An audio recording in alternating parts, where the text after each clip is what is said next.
सभी को जय श्री कृष्ण, जय सिया राम। श्री भगवान ने चौथे अध्याय के 33वें से 37वें श्लोक तक कर्म तथा पदार्थों का स्वरूप से त्याग करके तत्वदर्शी महापुरुष के पास जाकर ज्ञान प्राप्त करने की प्रचलित प्रणाली की प्रशंसा की और इसके लिए अर्जुन को आज्ञा दी। तत्वज्ञान प्राप्त करने की इस प्रणाली में कर्मों का स्वरूप से त्याग करके एकांत में परमात्मा तत्व का मनन करना आवश्यक है। अर्जुन के मन में पहले ही युद्ध रूप कर्म न करने का भाव था, क्योंकि वे अपना कल्याण चाहते थे और युद्ध को पाप समझते थे। अतः अर्जुन ने समझा कि भगवान मेरे लिए इस प्रकार कर्मों का स्वरूप से त्याग करके ज्ञान प्राप्ति के लिए साधन करने को कहते हैं। फिर चौथे अध्याय के ही 38वें श्लोक में भगवान ने कहा कि उसी तत्वज्ञान को साधक कर्मयोग के द्वारा अवश्य ही स्वयं अपने आप में प्राप्त कर लेता है।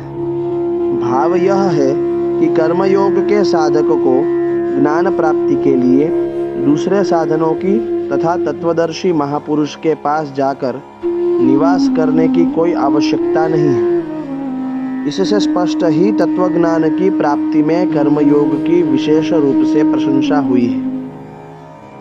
इस प्रकार अर्जुन ने चौथे अध्याय के 33वें श्लोक में ज्ञान प्राप्त करने की प्रचलित प्रणाली की प्रशंसा सुनी और 34वें श्लोक में विद्धि पद से उस प्रणाली से ज्ञान प्राप्त करने की अपने लिए विशेष आज्ञा मानी। फिर 38वें और 41वें श्लोक में कर्मयोग की प्रशंसा सुनी। 42वें श्लोक में भगवान ने अर्जुन को योगमातिष्ठोतिष्ठ पद से कर्मयोग की विधि से युद्ध करने की आज्ञा दी। इस तरह ज्ञान योग और कर्मयोग दोनों की प्रशंसा सुनकर तथा दोनों के लिए आज्ञा प्राप्त होने पर अर्जुन यह निर्णय नहीं कर सके कि इन दोनों में कौन सा साधन मेरे लिए श्रेष्ठ है। अतः इसका निर्णय भगवान से कराने के उद्देश्य से अर्जुन प्रश्न करते हैं। तो अर्जुन के प्रश्न के साथ प्रारंभ होता है अध्याय 5 श्लोक संख्या 1, 2 और 3। ओम श्री परमात्मने नमः। अथ पंचमोऽध्यायः। अर्जुन उवाच संन्यासं कर्मणां कृष्ण पुनर्योगं च शंससि यच्छ्रेय एतयोरेकं तन्मे ब्रूहि सुनिश्चितम्। अर्जुन कहते हैं, हे कृष्ण, आप कर्मों का स्वरूप से त्याग करने की और फिर कर्मयोग की प्रशंसा करते हैं। अतः इन दोनों साधनों में जो एक निश्चित रूप से कल्याणकारक हो उसको मेरे लिए कहिए।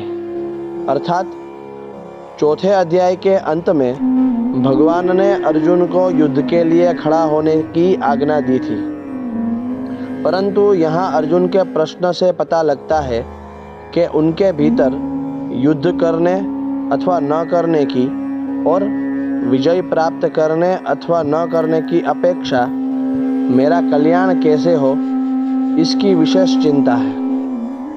उनके अंतःकरण में युद्ध की तथा विजय प्राप्त करने की अपेक्षा कल्याण का अधिक महत्व है। अतः प्रस्तुत श्लोक से पहले भी अर्जुन 2 बार अपने कल्याण की बात पूछ चुके हैं। श्री भगवानुवाच संन्यासः कर्मयोगश्च निःश्रेयसकरावुभौ तयोस्तु कर्मसन्न्यासात् कर्मयोगो विशिष्यते। भगवान कहते हैं, संन्यास यानी कि सांख्य योग और कर्मयोग दोनों ही कल्याण करने वाले हैं, परंतु उन दोनों में भी कर्म संन्यास यानी कि सांख्य योग से कर्मयोग श्रेष्ठ है। अर्थात भगवान कहते हैं कि यद्यपि सांख्य योग और कर्म योग दोनों से ही मनुष्य का कल्याण हो जाता है, तथापि कर्मयोग के अनुसार अपने कर्तव्य का पालन करना ही श्रेष्ठ है। कर्मयोग सांख्य योग की अपेक्षा भी श्रेष्ठ तथा सुगम है।